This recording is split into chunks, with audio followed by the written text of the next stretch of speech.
Welcome, everybody.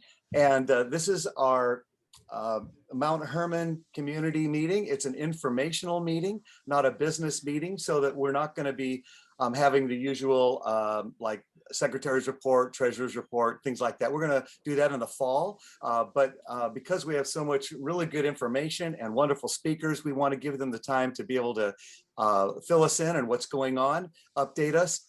And we just want to let you know, if you have some questions, you can email it to me, and I will check this. And if not seeing it right away, be able to, in the chat, you can kind of chat your questions and stuff, and I will copy that and be able to answer you. But also I have the email addresses of each of the speakers that in the chat that you can be able to write down and be able to catch them later. So what we're going to do, and right away, I'm going to introduce Sergeant Jason Dunn, and he's going to give us a sheriff's update. And so let me put you on the screen to make you spotlight. So are you unmuted? Yeah, can you guys hear me? Yes. Got it, yep. So great, thank you. Perfect. Well, hello everybody. So I think what I want to focus on tonight is the series of arsons that we had in Felton over the span of several weeks, right around when we had that nasty windstorm. I believe that was in February. There was a few of them. I don't have the exact stats in front of me, but I know that there were some there were arsons in the state park jurisdiction. There were some that were in the sheriff's office jurisdiction also. But the thing I think that I want to highlight the most is the I don't use this word too much, but remarkable teamwork that everybody displayed during the course of that investigation. It was a lot of moving parts that took a lot of expertise on everybody's end. So basically what we did to try to combat this is we formed basically a task force is what we did. That was, it was kind of put together on the fly. It was put together with Felton Fire. It was put together with state parks, Cal Fire, and the DA's office. And everybody kind of worked in concert to try to solve this. And it was one of those cases where it wasn't cut and dry. The person was not caught in the act. So it was a lot of circumstantial evidence that needed to be proved. Unfortunately, we didn't get a good statement from the suspect, so everything had to be proved by circumstantial evidence. But what I witnessed during the course of that investigation was remarkable teamwork. And I think that should leave everybody feeling very proud of the people that took part of that investigation, because as we witnessed in August, of last year, with the CZU complex fire is how damaging and how destructive and how dangerous a fire could be. And these were all arsons. This was not a wildland natural fire. They were set on purpose. And I'm gonna give props to Chief Gray. I think that everybody should be thrilled that he's the fire chief of the Felton district. Some people take titles to have the title. Some people take jobs to have the money. But I can tell you that man loves his community and he cares about his community. So he was very instrumental in that investigation and rounding fire investigators to help work with law enforcement. So you guys should be proud of your fire chief. He's phenomenal. So I'll go into the investigation a little bit. I just wanted to give you folks a background on how the investigation unfolded and who were the players. So there were a series of fires that were started in Henry Cal, kind of up in the area parallel to Graham Hill. I don't know exactly where they were at, but kind of up where the burn section, the controlled burn section was last year, a couple of years ago. Roaring Camp had a couple on their property. There was one on Kirby, at the end of Kirby, next to Hallcrest Vineyards. There was one that was set just behind the Mount Herman property, behind Safeway. And there was another one that was right across Mount Herman Road from that property in the Daybreak property. Each time there was a suspect that was spotted in the area acting a little erratic, but like I said before, the person was not caught in the act. So it was kind of a difficult investigation or case to prove that this was the person that was responsible for it. This person was arrested and is still in custody right now. The case is still being adjudicated and litigated. So that's kind of where we stand. I think that that's an extremely important case to highlight. It supersedes almost everything because we have witnessed with the CZU, the lightning complex fire, how destructive it was. So it was super dangerous and everybody got on it. Everybody took it very serious and the DA's office cooperated and helped us out with filing the charges with circumstantial evidence, which sometimes is not great, but we have a solid case. That sounds great. So as far as, everything else, there's really not much to highlight outside of that. Calls for service are getting busier, obviously, because of the weather. I am right now tasked with planning fire evacuations for the entire county. So we're going to do it a little different than what we did in August, and hopefully a little more organized and not on the fly. The circumstances of the CZU fire dictated how we did things, but we want to be prepared this time, a little bit more organized. So that's all I have. Does anybody have any questions? That's great. I was wondering, is Mount Herman pretty good as far as crime right now? As far as, not a lot of crime? Reported crime? Yeah, it's very minimal. That sounds great. Mm-hmm. Good. Also, are you enjoying things right now, or is this difficult for you? My job? Yeah. Oh, with what's going on in society? Yeah, I just wanted to know personally how you're doing. Oh, I'm doing good. Thanks for asking. Yeah, I love my job. At times that if I tend not to read a lot of the news or get caught up in Twitter or social media and all that. So I kind of distance myself, and my days off are my days off, and just a normal dude, Yeah, that's great. Oh, so thank you so much for I'm doing good. Yeah, we want to just thank you for your service and for coming and giving us a little information what's going on. And I really appreciate you saying about teamwork too. That gives, like you said, confidence to us. I appreciate it. Yeah, I think it's crucial that one thing I wanted to focus on when I took this job is that everybody, could just pick up the phone and call each other and expect a positive response and know that, I can call Bob, Chief Gray, like anytime and know what I'm going to get from him. And he's going to know what he's going to get from me too. So even though he's a firefighter and I'm a deputy, like, we need to be working hand in hand along with state parks and the Cal Fire investigators, the same. That sounds great. We're going to switch over to Chief Gray.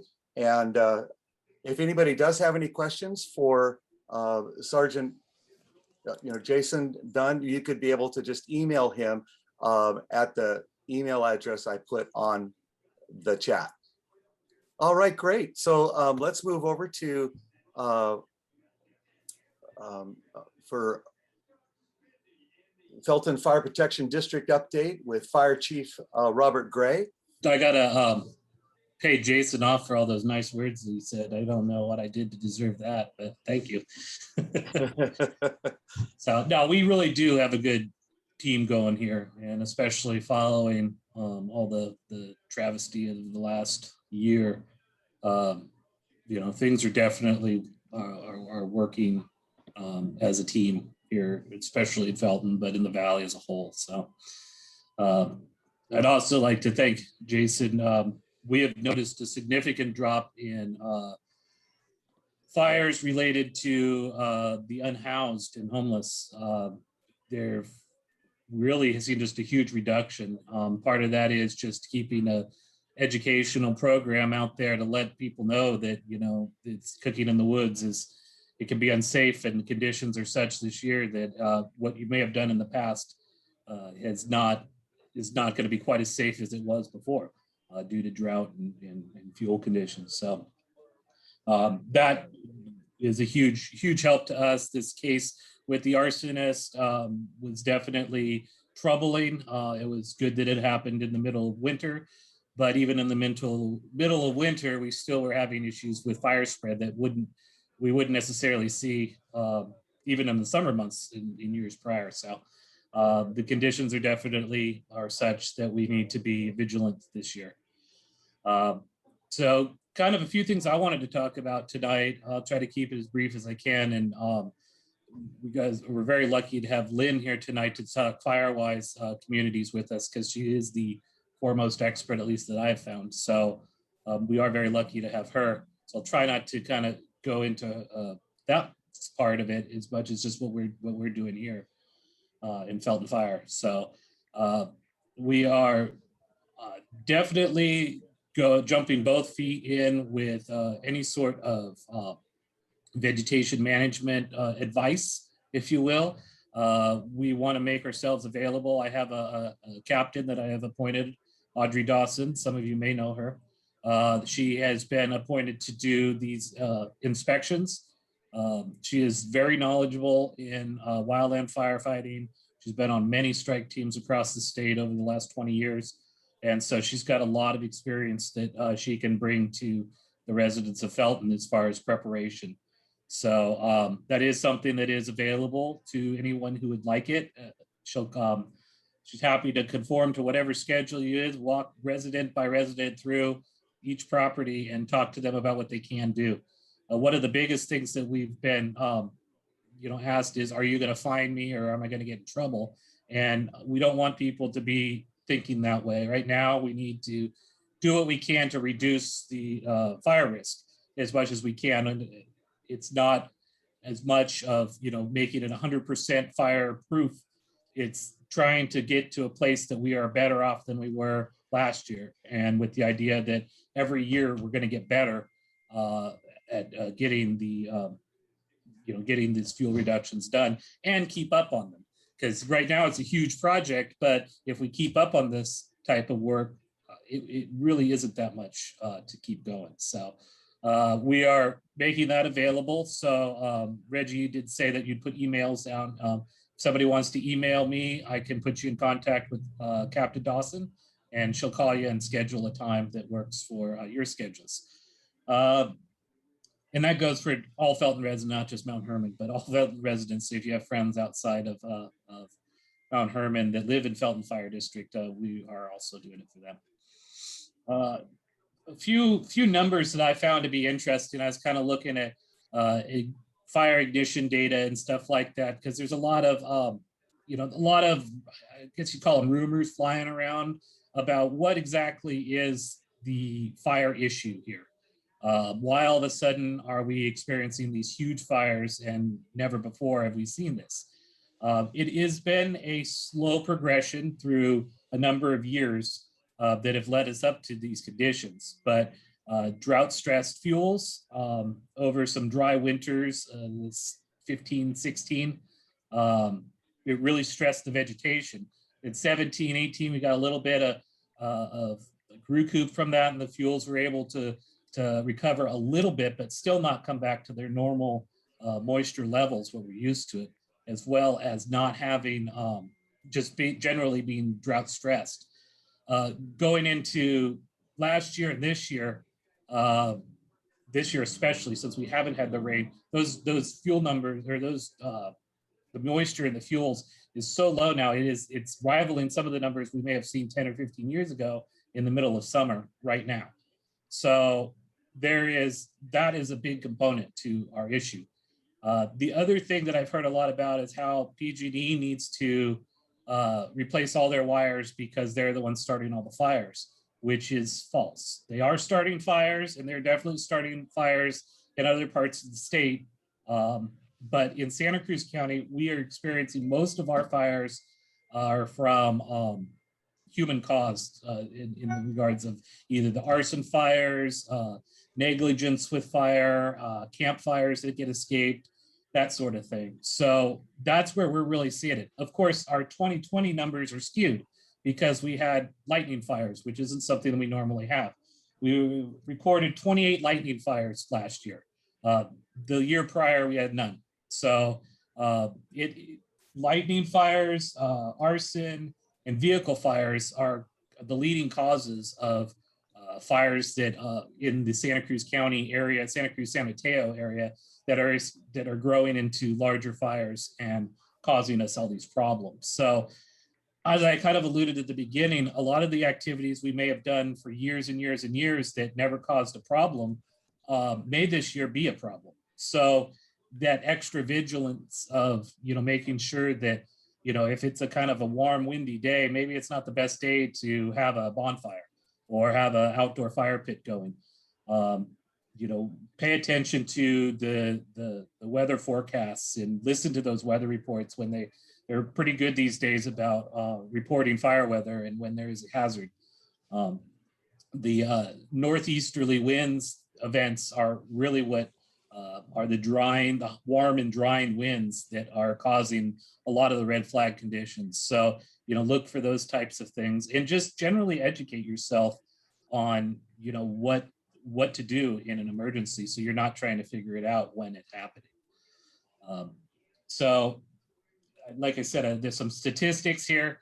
In 2019, there was 80 wildland fires in the state responsibility area between Santa Cruz and San Mateo counties. In 2020, there were 140 wildland fires. So, that shows you that there's a significant trend upwards. Granted, like I said, there were lightning fires, but, we're seeing an increase. Some good news is I think it was 96% of the fires in 2019 were kept under 10 acres. In 2020, that number increased to 98%. So unfortunately, the 1% that got away was really big, which is oftentimes the case with these types of fires. You don't hear about the small ones, but they're very plentiful. And then the one that gets away is the one everybody hears about. So just wanted to kind of give you a little bit of statistics there on, comparison by year. Yeah. We have had over the last 5 years, I think don't quote me on the exact numbers, but I believe in the last 5 years, we haven't had cumulative acres over the last 5 years did not come close to what we lost last year. And that should come as no surprise to anyone here. But, cumulatively speaking, it's definitely, we're seeing an uptick. So it's something that everybody needs to not be status quo. We need to be kind of step it up a little bit and do your part to make yourself fire safe and prepared in the event of if we were to have another fire like this. So that's really all I have prepared. Hey, someone had a question. Who's the agency responsible for citing or notifying property owners that are vacant or are severe fire danger to other residents? If something's close by, it needs some attention. Well, and that is subjective. Some people will think certain things are a hazard and other things aren't, and it's somewhat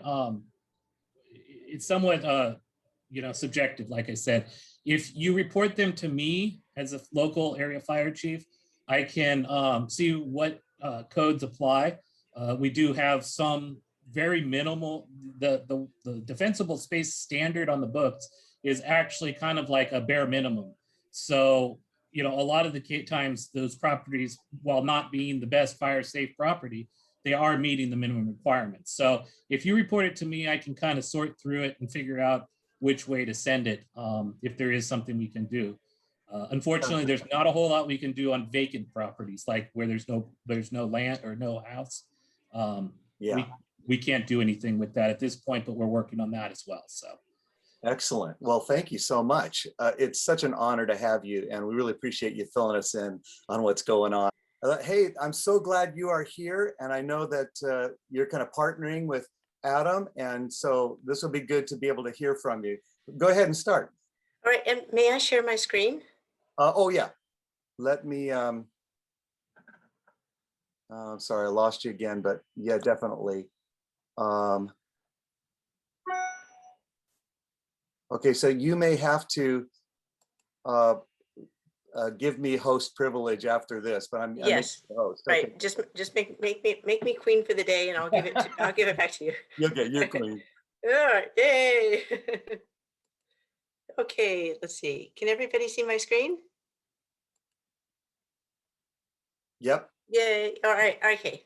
All right. Well, first, I want to give a big shout out to Chief Gray, because he's been an amazing advocate for encouraging communities to go through the Firewise process. We've had the Tanglewood community, which is well on their way, and Felton, and then the Forest Lakes community just started, and several others have expressed some deep interest. And it's because of Chief Gray and his awesome Captain Dawson has been super helpful too. So big shout out. That's another example of teamwork. So my name is Lynn Sestak. I'm a volunteer with Santa Cruz Fire Safe Council and Santa Clara Fire Safe Council as a Firewise coach. And I'll explain what Firewise is in just a minute. So I became interested, and I'm a longtime resident of the Santa Cruz Mountains, kind of up near Skyline and Bear Creek Road. So I became interested in Firewise and volunteering with the Fire Safe Council about 2 years ago, when my neighborhood and I were awoken at midnight to the sound of explosions in the canyon below us in Bear Canyon. Some nutcases had a gunfight, and they started a really big fire. And so we heard sirens, we looked down the canyon, there were these huge trees exploding, and the fire was moving up the canyon towards our community. So it just sends shivers down your spine when you see something like that. And none of us had evacuation training or anything like that. We just scampered around the neighborhood and collected cats and dogs and threw things in cars and got out. And so that's how I really got involved in this sort of volunteer work. So one of my first assignments as a new volunteer was to take my own community called Sunset Ridge Road through the Firewise process. And since then, I've been helping a lot of the communities in the Santa Cruz Mountains. We've got several that have been recognized, and then started doing it elsewhere in the county as well. So that's where I'm coming from. And so let me tell you about Firewise. So Firewise is actually a process. It's called Firewise USA, and it's a recognition program that's hosted by a big national organization called National Fire Protection Association. And there's a whole bunch of sites throughout the United States, but California and the West Coast is rapidly outpacing almost everybody else, with communities that are going through the Firewise process, mainly because there's more fire, wildfire that's been going on. So locally, I mentioned that we had several communities that had already gone through this recognition process that I'm going to describe to you. We have Los Cumbres, which is a big community that's up near Castle Rock in the Santa Cruz Mountains, Riva Ridge, Marty Road, Sunset Ridge Roads, my own road, Terrace Grove. And then down in Santa Cruz proper, there's Prospect Heights, Paradise Park, Redwood Cathedral, which is over in Aptos, Highlands, which is also in Santa Cruz, and Bird Streets is in Bonnie Doon, and then several more that are in process right now. So we've got a lot of Bonnie Doon communities that are very interested and in process now, obviously because of what happened last year, because a lot of what Firewise does is education on home hardening, evacuation preparedness, etc. Okay, so what is it? So it's a framework that communities follow. There's 6 steps, and it's where neighbors collaborate. So there's a lot of talk that you've probably heard of doing home hardening defensible space around your own home. And that's great. That's the first step. That's the best investment you can do to reduce your wildfire risk, is look at your own home, what you got there. If a flying ember came in, what's going to catch fire? So, you take care of your own home first. But if you've done the best job possible in your own home and your neighbor's house catches fire, you're still at risk. So there's a lot of goodness about working together, collaborating together as a community, because there's things that you can't do just as an individual homeowner, that a community itself can do. Just making your roads more passable so that your community can evacuate, and fire professionals can come in at the same time. Are your roads wide enough? Are they marked well enough, etc. So by going through the FireWise process, you also signal to the first responder community that you care about their safety. You've made your community much safer for them to come and defend. So that's both fire and EMT, etc. And it's voluntary participation. So if your community decides to go through the FireWise process, not all 450 homes need to participate. You can start with a subset and grow from there. Okay, so why would you participate? First of all, that's a picture of some people on my road. We do lots of work. We chop down lots of trees. Okay, I'm just gonna do this real quick. Okay, so it's a framework, and it's great for other emergencies like earthquakes. So I think you have an active CERT community, and so CERT is all around on emergency preparedness as well. So part of the infrastructure is also used for FireWise. Things like having an email distribution list, knowing how to contact your neighbors, knowing who in your community who lives close by might need a little bit of extra help, etc. You get some more peace of mind because you know that you've worked together, you've been kind of empowered to be proactive about what can we do to reduce wildfire risk right here. You're not waiting for the county or the state to dump boatloads of grant money on you. It's like, what can we do right now?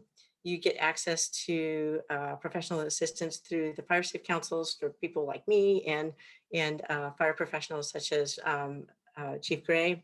And there's also the potential for access to special grants through CAL FIRE and the state that are only available to FireWise recognized communities. We talked about building goodwill with your local fire professionals. And this is one that many people like, is you have potentially favorable impact with your insurance company. So insurance companies such as USAA and Mercury Insurance offer discounts to homeowners who have who live in a FireWise USA recognized community. There's other insurance companies such as State Farm, which looks really favorably on you if you're in a FireWise recognized community, and that trend is spreading. So it's something that once you get FireWise recognized, you should tell your insurance agent about it. Okay, so there's 6 steps to becoming recognized.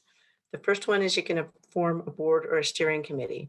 So I understand that Adam is interested in pushing this forward, and I'll provide his email address later, but he's looking for some other steering committee members.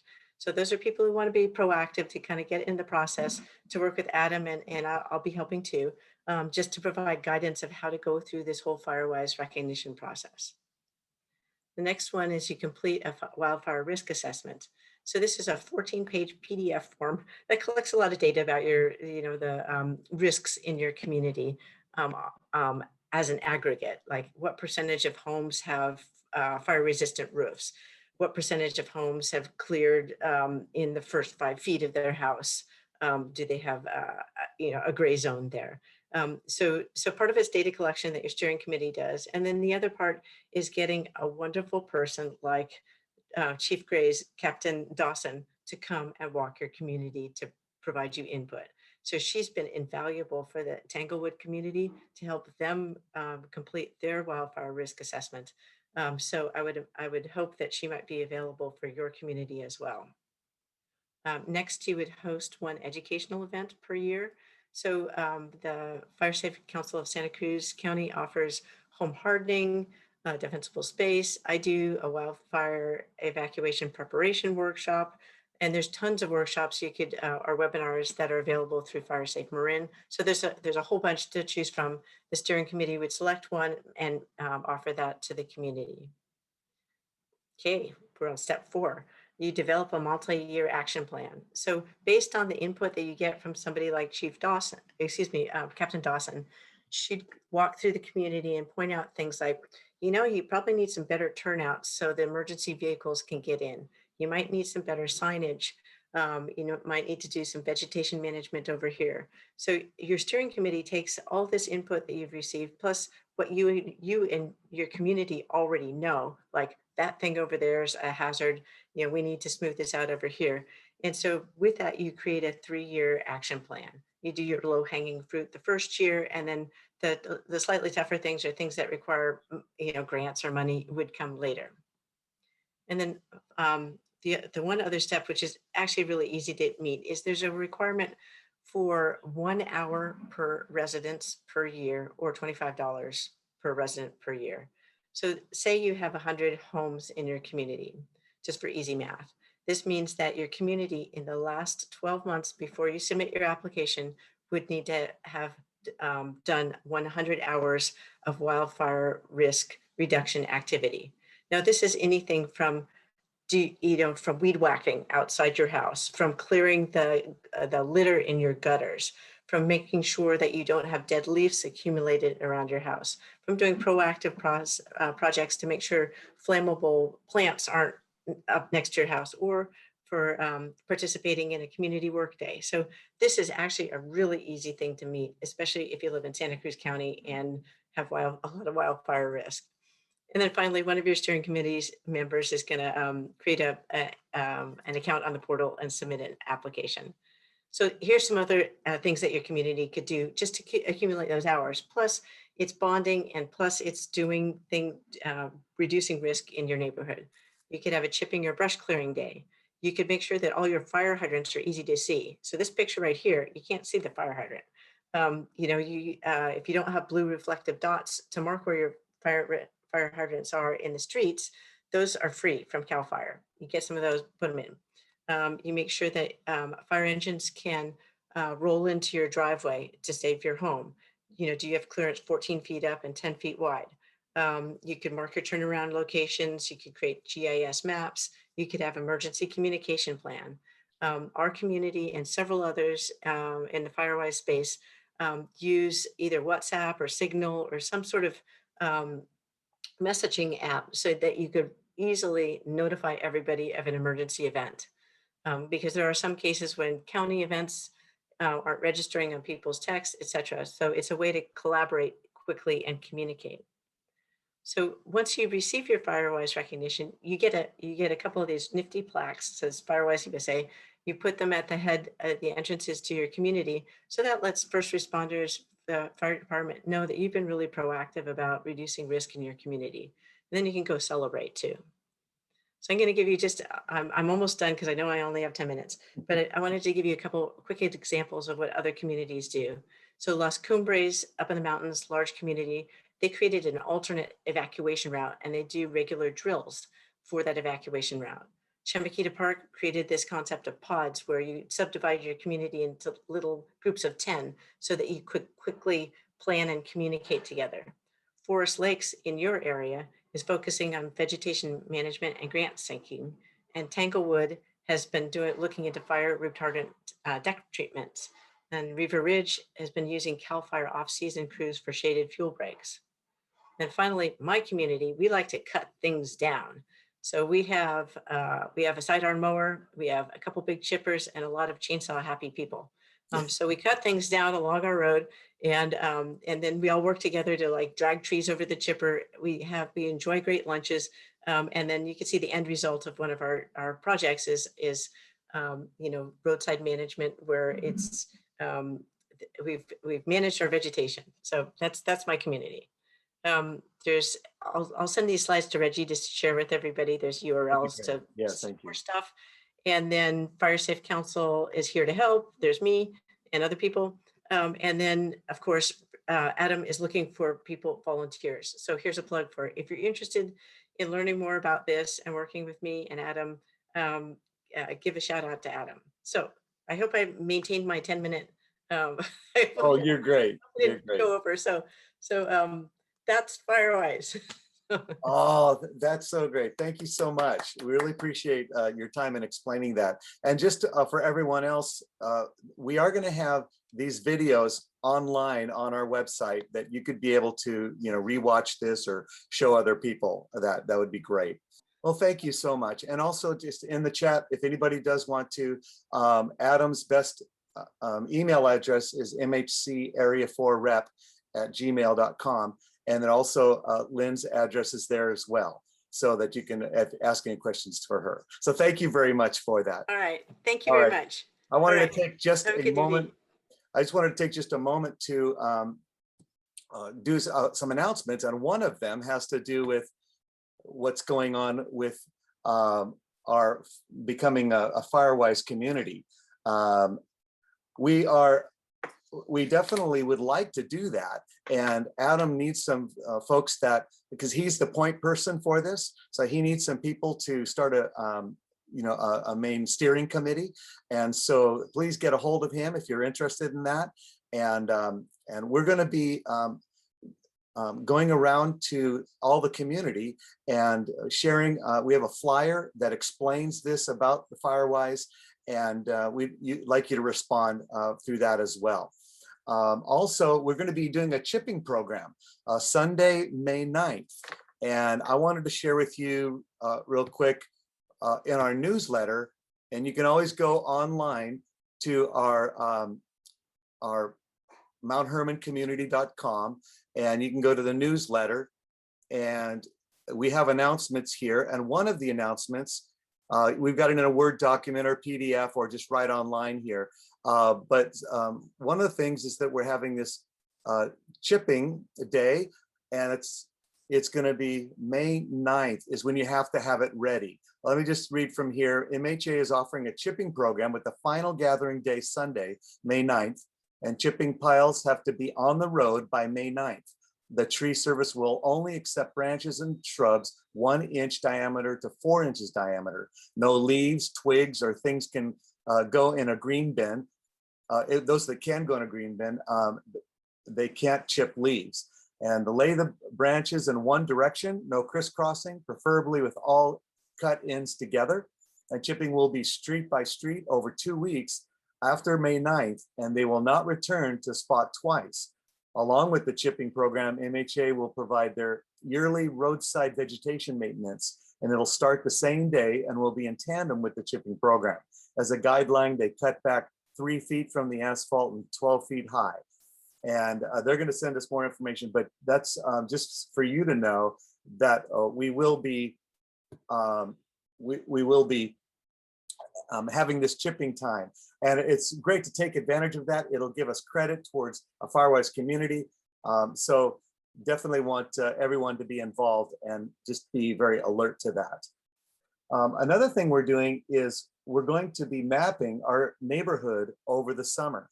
And what that means is we would like to know who lives in Mount Herman.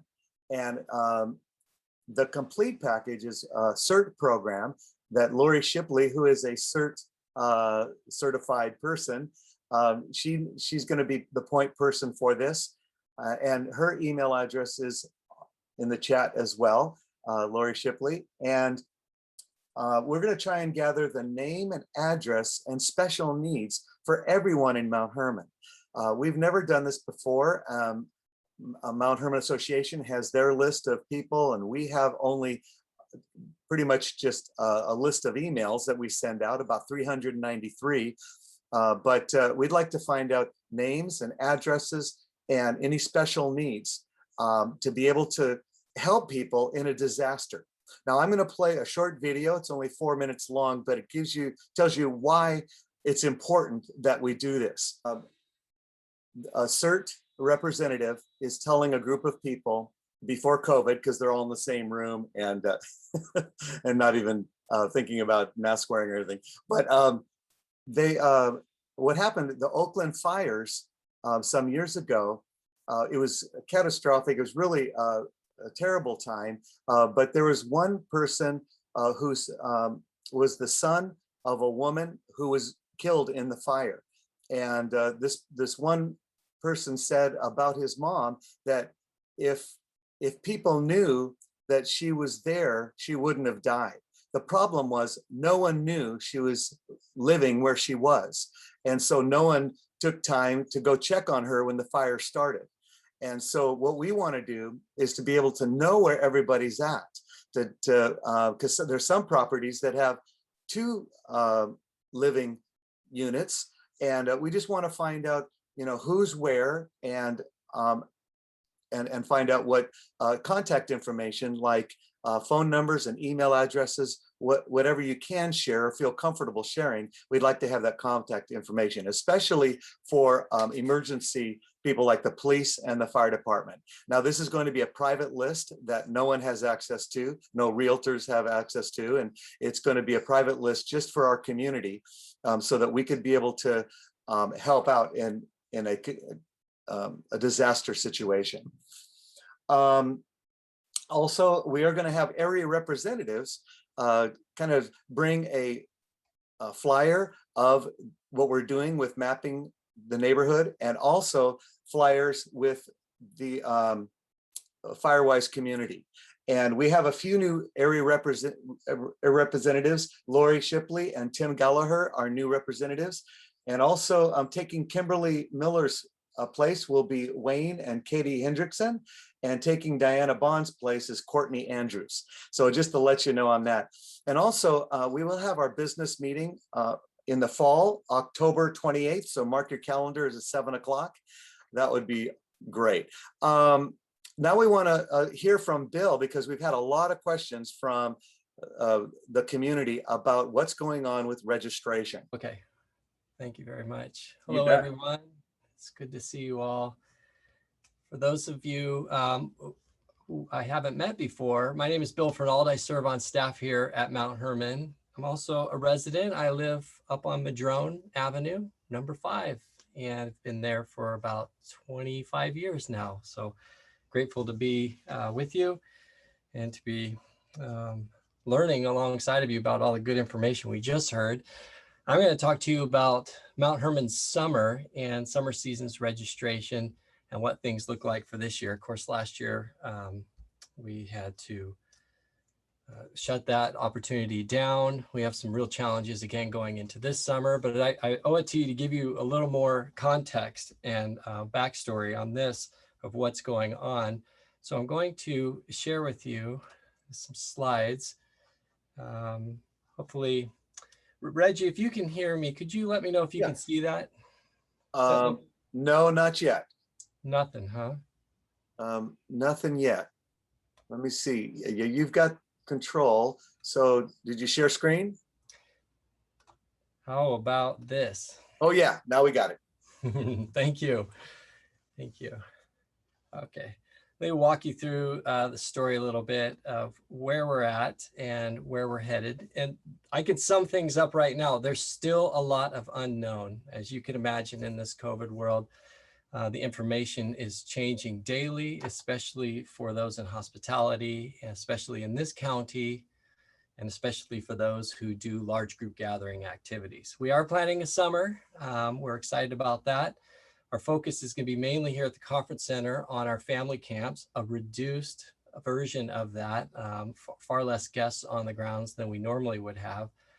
Our Redwood camp is not going to be overnight residential camp this year. Instead, we're going to do day camps for the local kids in the San Lorenzo Valley, Scotts Valley, and Santa Cruz. We're really excited about that opportunity. And our Ponderosa Lodge at the top of the mountain is going to not run overnight camps or any day camps. We're going to focus on some much needed projects that have to happen there. And we're going to use the housing as backup housing for our summer staff. I'm going to really condense just a year's worth of work that's been going on to save you the time and the detail. However, I'm available to answer questions. Reggie gave you my email address. I'm happy to do my part to help you out if you have specific questions later. Mount Hermon does not have a set of rules for camp conference centers. We've been operating from information through the county and the state based on 4 major areas and a few others, but in particular day camps and places of worship and restaurants and hotels. We're trying our best to stitch together how that might look. The county's doing the same. They're working very closely with us. There is another one that is still in the works, and we're almost in May now, and this still hasn't been released by the state of California, and it has to do with sleepaway camps. And we're still really interested to see how they see us, because we can see how our Redwood Camp and our Ponderosa Lodge, which are youth camps, would fall into this category. However, it doesn't really fit well with what we do here at the conference center. But that interpretation doesn't get left up to us. We have to wait and see. So there's a whole lot of waiting on this information and doing our best to come up with our own plans, which we've done and we've shared with the county. And so far they've been supportive of that, but it's a very modified version of a normal family camp. In addition to that, there is an announcement by the governor that starting June 15th, that the tier system is going to go away. And that came almost the same week when they revamped the tier system that actually became more restrictive for what we do. So we're kind of waiting to see what this looks like, because the interpretations of it so far, there's promise in there, but then there are some things that still impact us. Governor's talked about the continued mask wearing and social distancing, which impacts what we can do indoors. And we're just in a special group of large group gatherings too. So that is still yet to be determined what post June 15th looks like for a place like Mount Hermon. So where are we at right now? Unfortunately, we do not have a summer seasons registration plan right now, because that and some more things I'm going to share with you just don't allow for any of that activity. What will be accessible to those who are residents of Mount Hermon are our trails and bridges, as it has been. But last year we had offered you the conference center meadow, which is such a great place to gather. But I'm going to move on to some slides to show you why that's not going to be the case this summer. Some of this can change, and if it does, that would be good news. And if we can staff it appropriately, we can begin to maybe offer some things back up. But in the meantime, unfortunately, this is just where we are. We cannot offer summer seasons registration like we normally have. So non-accessible amenities are our Ponderosa Lodge, Redwood Camps, Conference Center swimming pool, unfortunately, because we have to do pods there and do signups with the guests. We're not even sure we will be able to serve all of our guests this summer in those situations. The Conference Center meadow in particular has some unique challenges, because we are going to move our dining outdoors. That's the most flexible way to move forward with a large group meal service. So this is an overhead shot of the meadow, and by taking over that area in the red, we can still enter in the main parking lot. So we have ingress and egress here, and then the same goes up here for our adventures. It's just this middle section that we're going to block off. And what that's going to be, this is a big colorful thing, but really to get your bearings, the bottom right of the screen is the field house, and then the bottom center would be the grassy area. So you've seen some work going on there. People are asking, are we building tiny homes in the parking lot? No, they're actually food kiosks, and we'll be serving 4 lines, hot, cold, drinks, and then we're you're going to see a lot of picnic tables and umbrellas popping up here in the next month. Those are being constructed up in Sonoma, and we'll be here soon. And we're moving all of our dining outside, socially distanced. This is where the county is really working close with us. And so far we've got a good plan, but it does occupy that space for 4 hours or more a day. And then the grassy area turns into really critical programming space, because that's where we have to keep our children and adults almost constantly, is outdoors. what do we have for you then? Well, we have great summer concerts. We don't even know the location just yet. It looks like we might be able to do them in an auditorium with the doors open, the windows opened up, and the back area, and they're free to you. And you can go to our website to look at the dates for those. But we have a fantastic lineup of artists this year, and we invite you to participate in that. That would be really great to see you there. Our zipline aerial adventures are going to be running this summer for our guests, and they have let me know that for our residents, they'll offer a 35% off code. I'm going to get that information in detail to Reggie so he can send that out as part of a newsletter or an email, but there's still some details to work out, like how many times and can you invite friends and include them in that. I think we're going to be generous on this, and we'd love to see you out there as a part of those experiences. One thing I want you to know about that could impact a few of you is because we're not doing our check-in or drive-through check-in out at the field, because that's where the food court is now, that we're moving it to the back of the administration area here. So from Sundays from 4 to 6 p.m. for the entire summer through Labor Day, we're going to bring cars up Conference Drive and right at the post office, turn them right up Forest Road, and then a left on Lake.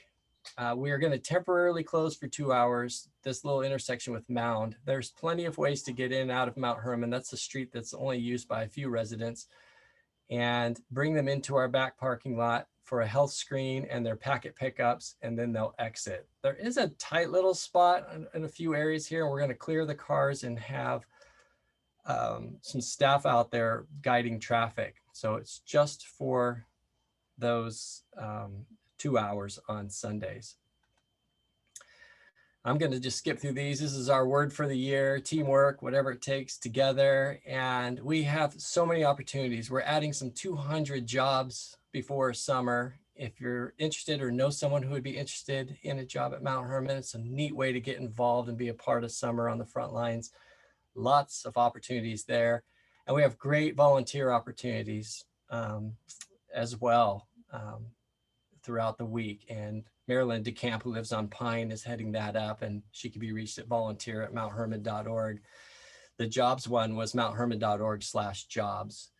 And I think that brings me to my end, and I will stop sharing and turn it back to you, Reggie. I got a warning that we're running out of time too. So Yeah. No, that's okay. That's perfect. I'm sure people do have a lot of questions. 5 minutes and 1 second left. Yeah. All right. Well, that is great. And I was just looking to see if there are specific questions. You did answer quite a few. I know some people said we'll be able to use the pool, and it sounds like that may not happen right now. It's not a plan, but like you said, if it does open up, you'll let us know. Yeah. And that's what I'm thankful for, that things continue to open up and get better. And that's wonderful. Close this meeting and start another meeting and be able to hear what's happening with the finances from last year with the roads, trails, and bridges, and some general information from Mount Herman. Hey, thanks, Reggie, for going round 3 here. That means I have 45 minutes, right? Not quite. No, we will keep it very short and on schedule. So yeah, I want to give a shout out to Bill and the team at Mount Herman that have worked so hard. It seems like Bill and I find ourselves on virtually every committee work that's going on, and it really has been 1 year of intent, focus, and trying to get Mount Herman back up and running for all to enjoy, including residents. So Bill, thanks so much for your work in that and sharing. And I too am on staff, have been in Mount Herman for the last 41, 42 years, and have lived now, most recently, a resident on 14 Terrace Way for the last 30 years. So raised our family here, and counted a privilege to be in this community every day. So nice to be with you.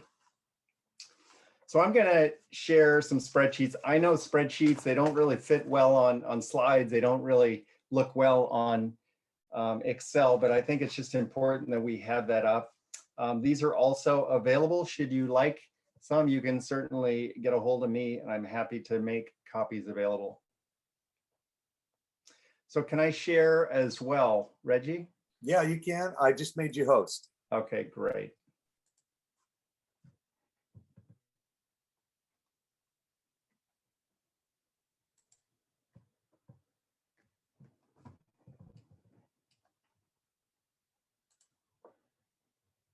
Yep, that looks good. Does that work? Yep, that's good. Okay. So what we're going to do is just talk a little bit about roads, trails, bridges. And these are the finances in both areas of roads, trails, bridges, and then also in the area of water. And I also want to give a little update in each of those areas where I think it's appropriate and relevant to interest and to what homeowners would be interested in. So what we're looking at here, this is December 31, 2020. This is the area of roads, trails, and bridges. Again, here you may be surprised up top, there are 497 different housing units, and that always surprises me just by the sheer number. So you can see the latest breakdown here is kind of the 83 Mount Herman owned, 414 privately owned. So that's where we get this percentage of usage and road travel and a variety of other things associated with that, the way expenses are allocated. Mount Herman's portion paid into roads, trails, bridges, those kind of things. So that's where that's coming from. I also want to point out, I think it's important to note that any work going on Conference Drive specifically, from the bottom of the bridge where it becomes ours all the way to the very end at the slide, that is 100% the responsibility of the association. In addition to roads contained within the camp properties specifically, where they're not shared with homeowners or other traffic. So at Redwood Camp specifically, and the roads egress work up at Ponderosa Lodge as well. So just be aware of that. So if you're in count at all or finances, you may just jump to the bottom line here, where you look at the gain on roads, trails, and bridges. This is 1 year. I do have a slide here after I do the 2020. I will show you kind of a 3-year average, just so you get a feel of what happens. If you look at 1 year in particular, it really doesn't give a reflection. As you can imagine in the area here, there are just many variable expenses. For example, here, labor was a bit lower. 2020 was an interesting year. So you'll see in this area and water, they're lower than normal just because some of the staffing hits that we had and reductions, we had lower expenses in those areas, which again trickles down through to the bottom line. Road paving really varies. Some years there's more, some years there's less. Tree and brush removal this year at 41,000, almost 42,000. That's not quite double, but that's a significant amount over what the normal has been. And as you've seen, there has been significant removal. I will point out that if you have noticed or heard activities, you drive on Graham Hill Road, whatnot, we have done a tremendous amount of work at the camp properties specifically, which doesn't go toward this fund, but I just want to give a shout out to the teams that have been working on that as far as fuel reduction. And it is a major egress as well for the community out through these camp properties. So it's extremely important that we give a lot of attention. And there has been months worth of attention up there, a dedicated crew. I happen to be on that. Kind of like Lynn was saying, I've never taken down so many trees in my life over the last 3-4 months. Some dead, some that are just really causing issues with right of way, if there were to be a fire, those kind of things. So it is a massive effort. Mount Herman is a big property. So that work continues. So again, this year, there is a small loss, $20,000 in that. That's not too abnormal. Some years there will be a gain, some years there's losses. And if you look long-term historically, you'd see that. Again, not to be alarmed in any 1 year. We try to align our fees and whatnot appropriately to our expenses. So we staff accordingly. In other words, if we wanted to double up the staff, we would add some increased assessment fees. But right now we feel like we have a pretty good balance going on. So what this does trickles down to cash available basically. So the ending cash balance, this is a running balance, is $75, almost $76,000 in the roads, trails, bridges. That's not a lot of money. Prior years, we've pulled lots of money out to do significant projects and paving and things like that. So right now, currently, we're at 75,000. You can see annually, though, the income that comes in is pretty close to $220,000 a year. So that is an account that can grow. It does grow rather quickly, but a lot of expenses to offset that accordingly. So with that, I'm going to go to the water. Let me say a couple things on water before. Can you still, is that big enough for you? You can see a little bit? Zoom in, I hope, individually. If not, I'll take that as a yes. Before I get into the specifics here, I want to give you two different things in particular. Well, actually, three different things about water. Number one, we're really pleased we have to report that we have a new contractor, Meyer Associates. A gentleman and his firm have been involved in the water up at Forest Lakes for many, many, many years. He has left Forest Lakes. He's now kind of independently. We have hired him. So he is doing all of our monitoring and testing of our water. He is a T2 and D2, which means in layman's terms, it means that he can treat water and he can distribute water. And that's also wastewater for our own other needs. But for the area of water treatment and distribution, he's key for that. So that's all kind of part of these expenses. He's doing it part-time. It's a great arrangement. We just literally started about 2 weeks ago with him and couldn't be more thrilled. So you may see a new person on staff, addressing some water issues, and that's who that would be, Meyer and Associates. The second thing, there is a significant plan underway to connect, really for the first time, the whole side off of Mount Herman Road, Lilac and Canyon and Woodwardia, and those roads over there, where we need to get a water main over there. There's currently a 6-inch water main that serves that area, but it goes across a very precarious old green suspension bridge that has been closed for many, many, many years. And if you walk along the Sequoia Trail or the Canyon Trail, you'll see that bridge. And there is a very large, very heavy cast steel pipe carrying water to that area. And it's very precarious. For example, if there were to be a fire, if there were to be a major tree fall that took that bridge out, we would still have water over on that side of the mountain, which serves many, many, many homes. But we know that long-term, that's not a suitable solution. So we're engaging currently with civil engineers and excavators and pipe layers and that kind of thing, putting together a plan. And we hope to quite possibly even start that somewhere in 2021, but certainly in 2022, we would expect that project would be going hard and completed. It'll bypass the bridge. Still working on the exact routing. We got some good alternatives, but it'll make it safe and a long-term solution for that whole side of the mountain and community, which is a big part of who Mount Herman is. So happy about that.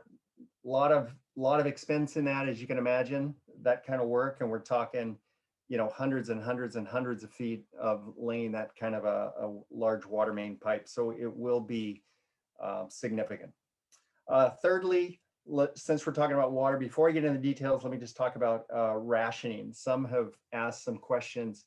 We all watch the same news. We know that California already, we've heard it from Chief Robert Gray and others, that we're already in a state of fire where normally this might be late in the summer conditions. We're here in May and we're experiencing that kind of condition already. So We are a member, just so you know. Mount Hermon sits on a board. I'm an associate director, and Dale Pollock, who many of you know, is the board member of the Santa Margarita Groundwater Agency. It's an agency consisting of 5 organizations, water districts, some very large ones: Santa Cruz, Soquel, San Lorenzo Valley, Scotts Valley, and some independents, and Mount Hermon. So there's just a handful of us. Bruce McPherson, our supervisor, is at every single meeting. It's a very big deal, and the state is asking for plans in all of these independent districts and groundwater basins, that we have sustainability plans in place for the future, not just for a couple of years, but what are we doing to regulate, control, monitor, meter usage and whatnot. So for example, part of that, all wells that people have now on properties, whether they're paying for it or not, groundwater rights, whatever, are now metered. So for example, all of our meters, all of our wells at Mount Hermon now are metered. Doesn't mean we pay, by the unit necessarily. We pay to service that and distribute that water, of course, but not as you would from a commercial, a municipality, if you will. So we take it very seriously. We are part of that group, and we are very much joined at the hip with them as far as what's going on and the rationing things. And hasn't really come out yet, but I would foresee that we will start, we will begin issuing various notices at some point as those become, more relevant. It just hasn't quite happened yet. So I would fully expect. So I think what we're doing just as our own home, and I think what you would want to do too right now, is just take those precautionary steps, like, limit what you can now, right? Because it's inevitable that it's coming. So those are the 3 areas I want to touch on in the area of water that I thought would be of interest to you. So let's look at the finances very briefly here. Again, as there's a percentage of homes, there's also a percentage of use on water. Now this 53 Mount Hermon portion, 47% homeowner portion, that changes, doesn't change every year, but it typically tracks historically. And what we're seeing right now is a shift, and would expect that Mount Hermon's portion will increase and the homeowner's portion will decrease. Again, we have been metering our wells. Now we have to, but we have for some time. So these fees right here that come in, these are actual fees that are collected from all of us as homeowners, representing 47%. Mount Hermon kicks in annually 53%, so $166,000, which gives a total income of $313,000 a year. Again, that tracks pretty closely. Sometimes these will shift, the percentages will shift, but the number is about the same in income. Expenses tend to track fairly consistently as well. One thing I will say, you'll look here, we have a just under $100,000 gain, if you will, income. Not to be misled, that's if you look historically again, the last 3 years, we have had moderate increases. This is along that line. These things fluctuate. There's expenses that come in here, the operating expenses that don't occur every year. There's well pumps and maintenance things that don't occur, again, every single year. So we anticipate some highs and then some low years as well. So currently our water balance, operating balance, is $285,000. Okay, that's in a good place to be. Going down here to the capital fund, this is the assessment that's there for the care of the capital investment and infrastructure in water and water tanks and storage and all those kind of things, distribution. Same percentage of use here, that fluctuates in the same way that it does for the operating fund. So you can see the total income on that's about $170,000. Mount Hermon's $90,000, homeowner's portion of $80,000, again, $170. There's the depreciation expense. So you have a net income in there of about $100,000. Good thing here is this ending cash balance. Again, this is cumulative, ongoing, 440,000 through August. So it should be up a bit here. We're just still closing out some areas in this, but that's a good balance. So between the two, you can see there's about $700,000. And one of those projects I mentioned, those major water projects, that money can just go really, really quick. So don't get caught up as sometimes it's easy to do when you see a big number like that. The numbers and the cost to maintain and service infrastructure is very costly. So that's the latest there. Really quickly, let me just show you this on a 3-year balance. And again, I can make these available here. You'll see total expenses. If we just look at this line here, the years are 18, 19, and 20. This is the roads, trails, and bridges area. Again, we talked about the $75,000 cash balance right now. So the expenses track pretty well. There's 180, 195, 190, just to show you the consistency of those. You will see various spikes. Tree clearing again, 42,000 up from 21 last year, up from 26. So again, significant investment there in that one line item. Down in the area on a 3-year as well, that would be this lower area here. 2018, 2019, and 18, 19, 20, excuse me. Total operating expenses, you'll see in this line here for each of those years. And some of the costs were down this year. Look at the labor benefits, for example. So that was just in some of the staffing things, and due to COVID, we had some drop there. So that's the ending cash balance of 285,000 on the operating side. We just talked about there for 2020, and there's the 440 again on the capital water investment as of, this is actually through August 31st again, but should be a little more than that by year end.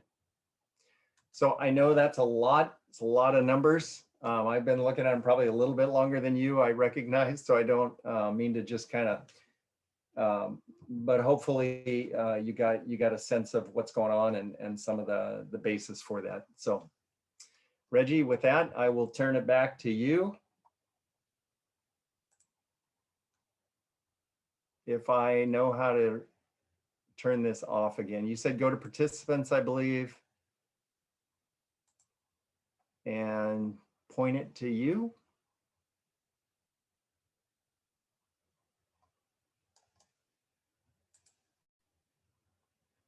Uh-oh. Reggie, can you hear me?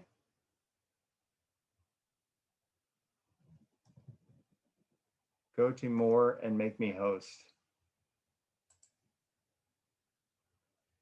Oh, great.